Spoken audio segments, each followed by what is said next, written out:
സാമൂഹ്യ സുരക്ഷാ പെൻഷനുകളുടെ സാമ്പത്തിക ഉത്തരവാദിത്വം പൂർണ്ണമായും സംസ്ഥാനങ്ങളുടെ ചുമലിലിട്ട് മോദി സർക്കാർ. പെൻഷനുകൾക്കുള്ള ഫണ്ട് സംസ്ഥാന സർക്കാർ സ്വന്തം നിലയിൽ കണ്ടെത്തണമെന്ന് കേന്ദ്രം. ദേശീയ സാമൂഹ്യ സഹായ പരിപാടിക്ക് കീഴിലുള്ള 3 കോടിയിലധികം ഗുണഭോക്താക്കളെ വഴിയാധാരമാക്കുന്നതാണ് കേന്ദ്ര നിലപാട്. NSP പ്രകാരം ദാരിദ്ര്യരേഖയ്ക്ക് കീഴിലുള്ളവർക്കായി 3 പദ്ധതികളാണ് നിലവിലുള്ളത്. 60 വയസ്സ് മുതൽ 79 വയസ്സ് വരെയുള്ളവർക്ക് 200 രൂപ, പ്രായപൂർത്തിയായ ഭിന്നശേഷി വിഭാഗക്കാർക്ക് 300 രൂപ, 40 വയസ്സിന് മുകളിലുള്ള വിധവകൾക്ക് 300 രൂപ എന്നിങ്ങനെയാണ് ഈ പദ്ധതികൾ അനുസരിച്ചുള്ള പ്രതിമാസ പെൻഷനുകൾ. ഇവയിൽ 80 വയസ്സിന് മുകളിലുള്ള ഗുണഭോക്താക്കൾക്ക് 500 രൂപയാണ് പെൻഷൻ.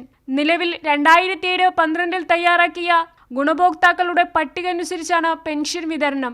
എന്നാൽ കാലാനുസൃതമായി പട്ടിക പുതുക്കാനോ അർഹരായവരെ പുതിയതായി ഉൾപ്പെടുത്താനോ പെൻഷൻ തുക വർദ്ധിപ്പിക്കാനോ കേന്ദ്ര സർക്കാർ തയ്യാറായിട്ടില്ല. ഈ ഉത്തരവാദിത്തങ്ങളെല്ലാം സംസ്ഥാനങ്ങളുടെ ബാധ്യതയാക്കി കൈകഴുകുകയാണ് കേന്ദ്രം. NSPയിൽ കൂടുതൽ പേർക്ക് പെൻഷനുകൾ ലഭിക്കാനായി സംസ്ഥാനങ്ങൾക്ക് സ്വന്തം ഫണ്ടുകളിൽ നിന്ന് സഹായങ്ങൾ അനുവദിക്കാൻ വേണ്ടിയാണ് ഇതെന്നാണ് കേന്ദ്രത്തിന്റെ വാദം.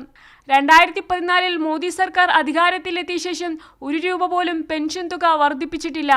ദേശീയ സാമൂഹ്യ സുരക്ഷാ പദ്ധതി പ്രകാരം മുതിർന്ന പൗരർ, വിധവകൾ, ഭിന്നശേഷി വിഭാഗക്കാർ തുടങ്ങിയവർക്ക് പെൻഷൻ നൽകാനുള്ള ഉത്തരവാദിത്തത്തിൽ നിന്നാണ് കേന്ദ്രം പിന്മാറുന്നത്.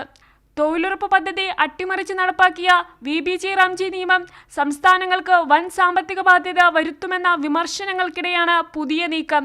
കൈരളി ന്യൂസ്, ദില്ലി.